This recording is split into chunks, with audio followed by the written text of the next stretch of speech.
developments tonight. You come out here towards the city and whatnot, like, everyone's one. You walk outside, you know your neighbors, you know the people down the road. Like, during the summertime, you can't go on Jefferson Ave past 9 o'clock and not see just a shitload of people out there and having a good time together. It's just like what it is out here. We're different. They'll never listen to us. That's why they'll never listen to us. Gun violence is up, but overall crime is down. That is the word from the Rochester police chief. I basically like just watch them get executed. It was like homicides and violence seem to dot the headlines in Rochester. While it appears they are all on the rise, the latest stats show something different.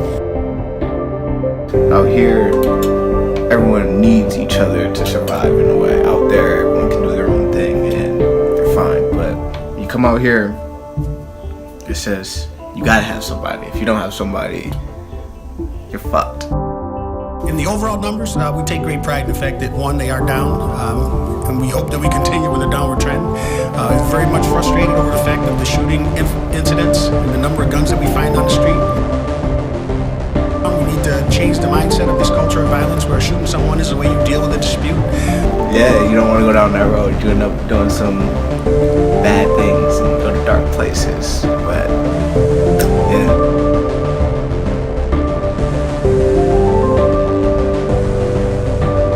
Need to step out of the shadows. Everyone deserves the right to be safe. So it's not like a rare thing to see somebody get like fucking killed out here. That's the reality of out here.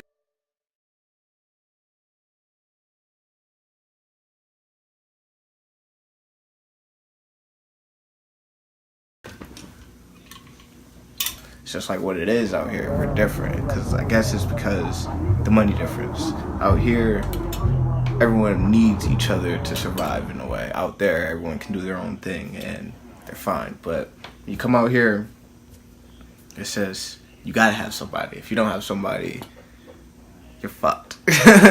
Once you're out on your own, it's just you're either gonna sell drugs or do other things to make money. And yeah, you don't want to go down that road. You end up doing some bad things and go to dark places. But yeah, The rich and the poor, bro. The rich got it made. The poor, we still poor, bro. we still poor. Yeah. That shit, some white shit, bro. Word. That's just some white shit. That's The simplest way to put it. Yeah, that's some white shit, bro. They don't understand. They could understand, bro. They got too much money to understand. They got it made out there. Yeah, that's a fact. Too much shit. That's why they'll never listen to us. That's why they'll never listen to us. What you mean? Nah. Trust me. They gonna listen to it. They gonna listen to this. Trust me. I grew up in Rochester, like over on this side. Like this is the west side, but the west side of the west side over by Thurston and whatnot. It's like where me and my brother spent a lot of time growing up. And like I remember, I think I was going down the road by myself to get a haircut. And like this one dude that we went to church with or whatever, he was like in his car, like in front of this Chinese restaurant, and I basically like just watched him get executed. It was like, it wasn't like that big of a deal at the time. It wasn't until I got older that I realized that, whoa, this isn't like normal shit. But like, it was just like things that happened out here. And that was like just the first time I've seen that shit happen at least like 4 times. And in the past, shit, I've been back for 6 months now. The past 6 months I've seen it once. So it's not like a rare thing to see somebody get like fucking killed out here. It's just life.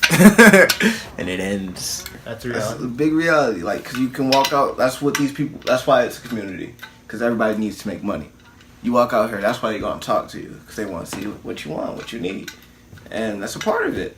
I mean, it's a part of how life goes out here. It just is what it is. Yeah, and I just won't say who has what. Yes. The first time was, shit, I was probably like 8. We were You going. were 8? Yeah. Okay. We were going over to Gardner Park, and like we decided to take a shortcut through it was like D Block territory. I don't remember what street it was, but we decided to take the shortcut, and we tried to go through this gate. It wasn't like torn open anymore, so we had to go around. And I had like this blue bandana in my pocket, and D Block is like white bandanas. You know how the colors all got mixed up back then. And so like they saw that, it was like, all right, this nigga crippin', and like they started shooting at us and shit. And like we just ran. The biggest part was the fucking dog. There was this big ass fucking pit that was always like down the road, and like dogs be up there fucking barking at us or whatnot. But that day of all days, we fucking broke the chain while we were running from it. And that's what came after us. And that was fucked. But yeah, that was the first time. It was cool. Joseph hopped over a fucking car, and like he hopped over a vehicle. It was the craziest thing. Like what the adrenaline can do. Like he couldn't have been any taller than this. Wow. And the kid hopped over a car. Like it was insane, man. Damn. Soldiers, real soldiers. Tat. Soldiers, nigga. Tat. Short City. All the gangs have influence. Well, they did back in the day. Now it's like, cause what's happening in the world now, niggas mostly worried about the fucking police. We ain't fucking worried about like the other gangs and shit. Like they ain't about to come over here and fuck with you. It's not like what it was back then. But when I was younger, yeah. Oh, fuck 12, bro. Fuck 12. I already went over that. I already went over that. My opinion, though. I already went over that. Yo, son. Fuck 12, though, bro. What is fuck 12? How do you fuck the police? Word, though, bro. Just 12 be on our back, though. We'd have been out here cooling. Like, they'd have never been on our back. That's what I think. Nah, dead ass. Like, yeah, that's why I got cut up. That's a fact. Being a nigga. I tell you, bro. That shit, it's hard being a nigga, bro. Hard being a nigga. Hard as a bitch being a nigga, bro. This shit too hard. Especially out here. Swear to God, especially out here. I mean, nobody fucking police, dude. Like down here, they're gonna be harassing niggas all day. Like that's what they fucking do. They'll sit there knowing that like that's business. And they just gonna sit there and harass people and not let them do the business that do. Right. Yes, it's anti-police everywhere. It's fuck them. Ain't nobody fucking with them. It's just like, it's just harassment after harassment. No matter what they doing, if they coming down here, they just fucking with somebody who ain't bothering nobody. Like, nah. Yes, it's fucked them all day.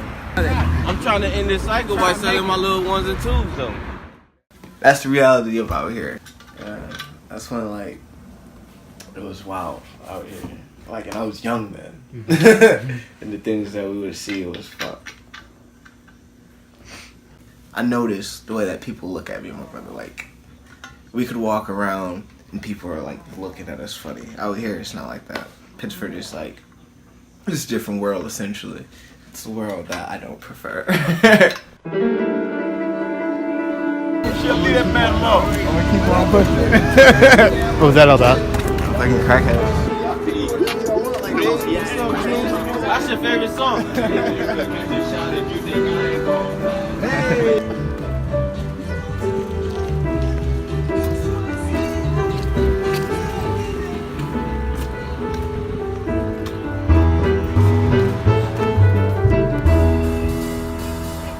So like, this is why I like it more out here.